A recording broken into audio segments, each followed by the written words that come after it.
A very good morning to all. Today we will start the concept of finance in the rural area. The number of people are residing to rural area are they having very less income, and they belongs to the middle class group. So the fund whatever they required is not that much extra. It is not a huge fund. So to fulfill their need they require a small amount of a loan, and whenever they approach towards the bank was not entertain them because the funding amount is very much less. So to avoid the such types of processing, bank neglects the small traders, artisans, or you can say the unorganized sector who are working in the rural area. So the microfinance concept was started. Microfinance means a small amount of loan is provided by various financial institutes in the economy to fulfill the minor need of the particular customers.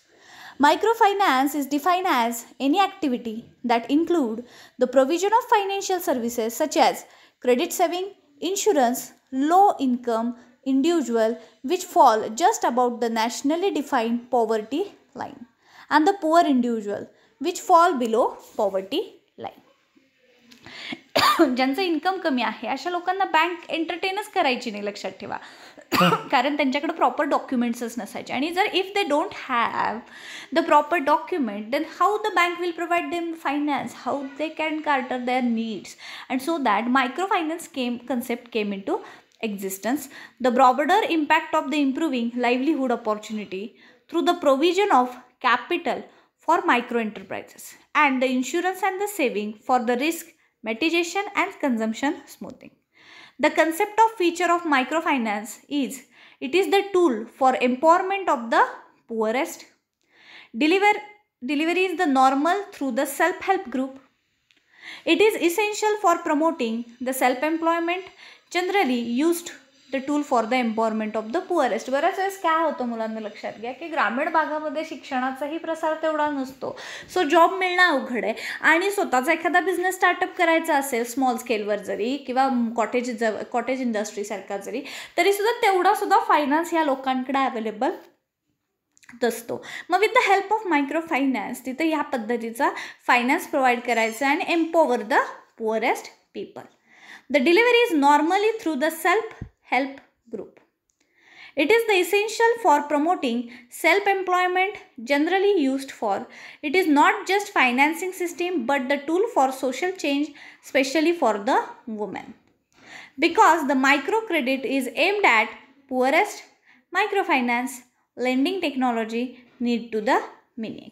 म्हणजे इथे एक लक्षात घ्यायचं आहे की micro लेवलची जी काही need आहे, मग ती मेलची असू मग ती फिमेलची असू इन द रुरल एरिया, तर तिथं फायनान्स प्रोव्हाइड करायचा, त्यांचं एम्पॉवरमेंट करायची, त्यांना काहीतरी सोर्स तिथं अवेलेबल करून द्यायचा.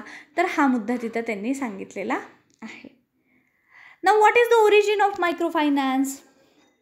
Although neither of the term microcredit, microfinance is used in the academic literature. It is not development aid practitioner because in the 1980 or the 1990s respectively, the concept of providing financial service to the low income people is much older. While emergence of the informal financial institution in the Nigeria date back to the 15th century, they were first established in Europe during the 18th century. In the 1720, the first loan fund is targeting the poor people was founded in the Ireland by the author Jonathan Swift. म्हणजे ह्याची किती जुनी history आहे हे तुम्ही बघू शकता. फक्त आपल्याला स्मॉल अमाऊंट लोन असं माहीत होतं, परंतु त्याला अकॅडमिकमध्ये आपण स्मॉल फंडिंग न म्हणता, मायक्रो क्रेडिट न म्हणता मायक्रो फायनान्स हा तिथे ॲप्रोप्रिएट वर्ड मानला जातो. नाव we have to focus on what is the role of that particular microfinance, why it is needed in the particular area.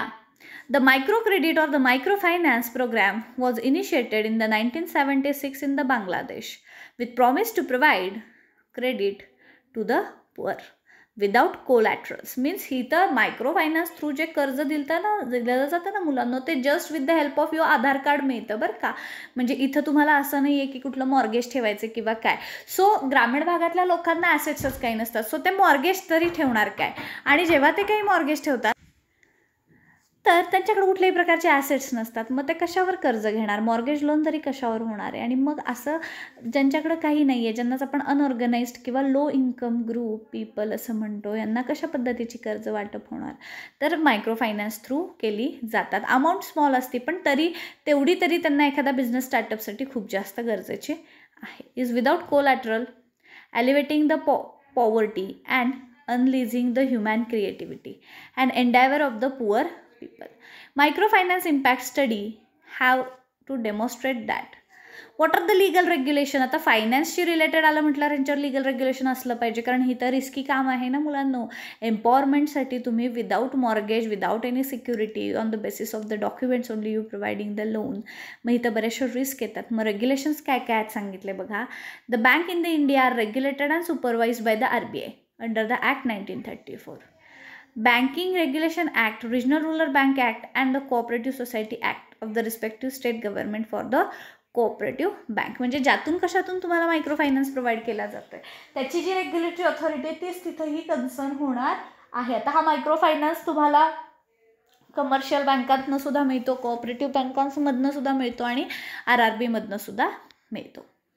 What is the micro finance in India? At a present lending to the economically activity poor people, both rural and urban, is pegged around 7,000 crores in the Indian bank credit outstanding. As a result, according to the even most conservative estimation, the total demand for the credit requirement for this part of the Indian society is somewhere around 2 lakh crore rupees. म्हणजे असं काही नाही की ग्रामीण भागामध्येच गरीब लोक राहतात, rural भागामध्येही गरीब लोक आहेत आणि मग त्यांच्यासुद्धा ग्रामीण भागामध्ये तर आहेतच आहेत, परंतु शहरी भागामध्ये सुद्धा जो लो इन्कम ग्रुप आहे त्यांनाही आयडेंटिफाय करणं, त्यांनाही कर्ज प्रोव्हाइड करणं हा याचा मेन एजेंडा आहे.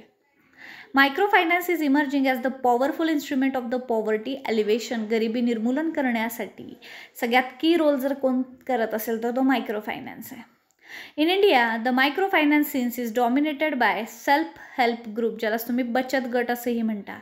The bank linkage program aim to provide the cost-effective mechanism for providing financial services to the untouched poor area. Poor people जे काही आहे ज्यांना बँकांचा असून सुद्धा नसून सुद्धा काही फायदा होत नाही, कारण बँक हे चालते ते तुमच्या मॉर्गेजवर, तुमच्या डॉक्युमेंटेशन्सवर. तुमच्याकडे जर प्रॉपर डॉक्युमेंटेशन्स नसतील तर how you can provide the loan to the particular poor people and how they can cater their needs, हा सगळा प्रश्न होतो. परंतु मायक्रो फायनान्स काय करते, तुमच्या एक नॉमिनल डॉक्युमेंटवर तुम्हाला तिथं फायनान्स प्रोव्हाइड करते आणि मग त्यामुळं काय होतं, काही गरीब लोकांची नीड फुलफिल होती आणि त्यांची एम्पॉवरमेंट व्हायला मदत होते. In the Indian context, the small and the marginal farmers in the rural artisans are the economically weaker section. ज्या शेतकऱ्यांची लँड होल्डिंग कॅपॅसिटी 1 हेक्टरपेक्षा कमी आहे, म्हणजेच 2.5 एकरपेक्षा कमी आहे, अशा शेतकऱ्यांना आपण मार्जिनल फार्मर्स म्हणतो, स्मॉल फार्मर्स आहेत. मग यांना सुद्धा वेगवेगळ्या प्रकारच्या कर्जाची गरज आहे आणि ते थ्रू मायक्रो फायनान्स तिथं प्रोव्हाइड केली जाते. It is economically weaker section have been used to broadly define the microfinance customer. Research across the globe has shown that over the time of microfinance, the client increase their income and asset, increase the number of year of schooling their children, receive improving the health and nutrition of their families. म्हणजे इथं नुसतं पैसा provide करणं, त्यांची empowerment करणं हा एवढाच हेतू नसून या व्यतिरिक्त सुद्धा बरेचसे हेतू तिथं आपल्याला पाहायला मिळतात. आता डिस्ट्रीब्युशन ऑफ द इंडेप्टिनेस हाऊसहोल्ड काय काय बघा, की government through percentage of the rural household किती प्रोव्हाइड केलं जातं आहे, इन्स्टिट्यूशनल एजन्सी कुठले आहेत, लँडलॉर्ड किती कर्ज दिलं जातं, ॲग्रिकल्चर मनी लेंडर्सचा रोल काय आहे, ऑल इन्स्टिट्यूशनल एजन्सीचा काय आहे, ती आकडेवारी इथं दिलेली आहे की फंडिंगचा सोर्स यांना कशातून उपलब्ध होतो आहे. तर this is related to the micro finance in India. कारण होतं आहे कसं मुलांना, एक गोष्ट लक्षात ठेवायची आहे की ती म्हणजे आता हेच मायक्रो फायनान्स तुम्हाला सेल्फ हेल्प ग्रुपच्या माध्यमातून पोहोचवलं जातं, म्हणजे ज्याला तुम्ही काय म्हणता स्वयं अर्थचालित गट किंवा बचत गट असं म्हणता. आणि मग सेल्फ हेल्प ग्रुप हे आता खूप जोरदार काम करताना तुम्हाला दिसतंय. And today it is play the very major role in the poverty elevation in the rural India. Growing the number of poor people, mostly the women in the various part of the India, are the member of self-help group and they actively engage in the saving and the credit. As well done the other activity, the income generation, natural resources management, SC focused on the SHG. The most prominent element to offer a chance to create the some control over the capital. Albeit is the very small amount, the SHG system has proven very relevant at the effective and offering the woman in the possibility to break up the gradually always by the exploitation of the isolation. म्हणजे हा मुद्दा तिथं त्यांनी दिलेला आहे self help ग्रुपशी related, की self help group आता मात्र मोठ्या प्रमाणावर काम करताना दिसते. त्याच्याबरोबर बँकची पार्टनरशिपसुद्धा आहे, बँकासुद्धा याच्या थ्रू प्रोव्हाइड करतात. कारण RBIने यांच्यावर कंपल्शन लावलेलं आहे की मायक्रो फायनान्स टायटल द्या, तुम्ही लोकांपर्यंत अप्रोच व्हायचं आणि त्यांना फायनान्स प्रोव्हाइड करायचं. मग self help group is the best option for them. This is the model of the innovation way to finance the microfinance, and the bank is the lender to the MFI, act as the agent to handling the items of the work relating credit and monitoring supervision and recovery. In the other word, the MFIs act as the agent to take care of all the relationship with the client from the other contact, the final repayment. The model has the potential to signify the increase in the amount funding MFI. The subvariant of the model is the microfinance institutes and the NBFC to hold the individual loan at the book for while before the scrutinize them and selling them to the bank. म्हणजे इथं काय केलं जातं की बँके through त्यांना finance provide केलं जातं. आणि हे जे काही मायक्रो फायनान्स इन्स्टिट्यूट आहे ते it is act as a linkage between bank and the customer. It is act as a agent. Actually हे मायक्रो फायनान्स इन्स्टिट्यूट एजंट म्हणून काम करतात, बँकेकडनं पैसे घ्यायचे आणि ते कस्टमरपर्यंत under the title of micro finance पोच करायचे. तर हा मुद्दा तिथे दिलेला आहे. Such a refinance through the scrutinize enable the MFI enlarging the finance. आता now the marketing of the micro finance product. Marketing कसं केलं जातं तर mostly the contract farming and credit budding, agri service centre, non traditional markets. तर हा मुद्दा तिथे दिलेला आहे. आता काही जण तुम्ही म्हणाल की मॅडम हा जो काही फायनान्स प्रोव्हाइड केला जाणार आहे आणि बँकेकडनं घेतलेला फायनान्स यामध्ये नेमका फरक काय. डिरेक्टली आपण बँकेची अप्रोच होऊन जर कर्ज प्रकरण केलं त्याचा आपल्याला काय फायदा होणार आहे आणि जर आपण मायक्रो फायनान्स थ्रू गेलो तर त्याचा काय फायदा होणार आहे. तर त्याचं एक्सप्लेनेशन ह्यामध्ये दिले बघा की commercial bank is recently have stepped in to the real micro finance. They have to take the tentative but very important step towards the distribution of micro finance. One advantage of this institution is bring to the risk management practices and they are regularly use the commercial operational risk. म्हणजे एक लक्षात घ्यायचं की commercial बँकेचे जे काही loan आहेत त्याचे व्याजाचे दर जास्त आहेत, प्रोसेस खूप हार्ड आहे, डॉक्युमेंटरी रिक्वायरमेंट्स हे खूप हार्ड आहेत. पण when U turn towards the micro finance तर तिथं पॉसिबिलिटी वेगवेगळ्या असं आहेत आणि त्यामुळं ते लोन सँक्शन पण व्हायला, त्याची रिपेमेंट पण व्हायला आणि त्याचे व्याजाचे दर, फंडिंगची जे काही फ्रेम आहे हे सुद्धा ॲज कम्पेअर टू कमर्शियल बँकच्या प्रोडक्टपेक्षा कमी राहते. मग आता मायक्रो फायनान्स इन्स्टिट्यूट कोणते कोणते आहेत. The micro finance institute perhaps one of the most important vehicle to reach to the rural people.